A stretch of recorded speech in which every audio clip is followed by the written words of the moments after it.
Alors, c'est beaucoup plus le droit du travail. Donc, la formation ici, vraiment, ça a ouvert d'autres horizons. Pas spécifiquement sur le droit du travail, mais sur la négociation générale et certaines spécificités liées à la négociation. Donc, il y a certains pans, peut-être auxquels on ne pensait pas, mais on s'est rendu compte au cours de la formation que ces pans étaient importants, voire même déterminants pour la résolution des conflits. Donc, pour nous, vraiment, c'est un plus. Et c'est ça l'objectif aussi d'une formation, c'est de faire en sorte qu'en venant ici, on soit au niveau 5 et en repartant, qu'on soit au niveau 8, 9 ou 10. Donc déjà, félicitations pour ce qui a été dispensé. Et puis, on attend encore plus. En société, on ne peut pas éviter les conflits. Et on a vu les différentes sources du conflit. On a essayé d'énumérer un peu qu'est-ce qui pourrait causer des conflits, tant plus dans le milieu professionnel. Et on a essayé aussi de voir les techniques pour pouvoir prévenir, pour pouvoir, comment on appelle, gérer les conflits. On appelait ça les dépassements de conflits. Les différents types de dépassements de conflits qu'on va avoir pour la gestion d'un conflit. On a parlé de l'arbitrage, on a parlé du conflit hiérarchique, on a parlé de la négociation et de la médiation.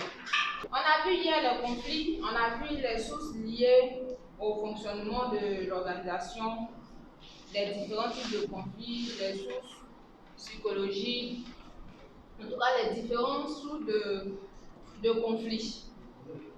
En gros, et on a détaillé un peu quelques éléments qui suscitent le conflit au sein d'un groupe. Voilà.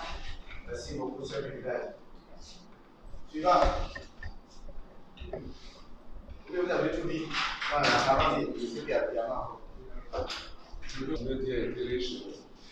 Pour l'espèce humaine vit, Très bien. il va avoir des conflits. Et l'autre point, c'est que quand un conflit, on veut le régler le plus tôt, de façon rapide, souvent on fait appel à l'autorité du patron. Et le patron dit aux deux parties, tel fait ce que tu as à faire, toi aussi fais ce que tu as à faire. C'est un conflit qui est latent parce qu'à tout moment, ça peut rebondir. L'autorité que le patron a utilisée, c'est vrai que le conflit peut être réglé pour un temps, mais les deux parties peuvent rester toujours sur les pieds de guerre. Donc c'est un conflit latent. Adieu, mon prénom c'est Yebois, je suis le consultant de cette séance de cet atelier de 3 jours.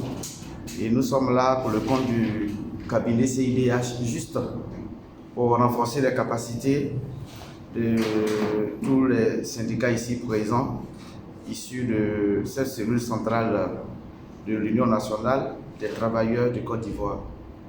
Et par rapport à cela, nous sommes en train de travailler ensemble sur la prévention et la gestion des conflits.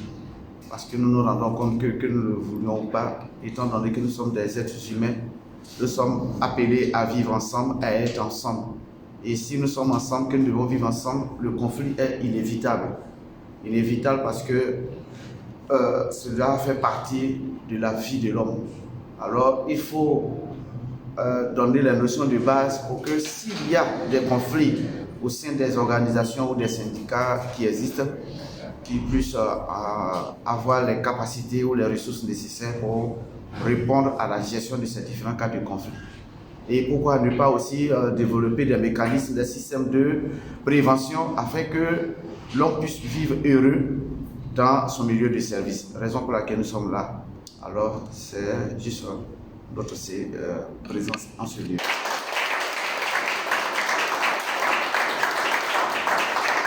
Yves Codibo, secrétaire général de l'Union nationale des travailleurs de Côte d'Ivoire. Comme je l'avais dit et je l'avais déjà annoncé, pendant notre congrès, nous avons fait 2 axes. Et c'est LAS qui est en train de se dérouler maintenant là. C'est un projet qui est situé dans l'AS 1, qui est le projet de formation. Ce projet de formation va consister à pouvoir former tous nos leaders syndicaux, les secrétaires généraux, pour pouvoir bien maîtriser la méthode de rééradication, de prévention des conflits. Donc ce matin, ça c'est le deuxième jour de la formation. Ce matin, ils vont apprendre à savoir comment prévenir les conflits, comment résoudre les conflits. Quand ils vont finir cela, ils vont attaquer la question de leadership. Parce que j'ai dit que notre centrale syndicale, l'Union nationale du travail de Côte d'Ivoire, se situe à la lisière du syndicalisme des revendications, mais surtout des syndicalismes du dialogue social. Donc pour pouvoir aller au dialogue social, il faut avoir souvent d'arguments. Il faut savoir négocier, il faut savoir discuter. C'est pour cette raison qu'on a sollicité la formation d'un cabinet pour pouvoir former nos secrétaires généraux, nos différents leaders dans les différentes régions. Donc ceux qui sont en train d'être formés, il y a des syndicats de la fonction publique et il y a des syndicats du privé, mais sans toutefois oublier nos fédéraux qui nous représentent à l'intérieur du pays.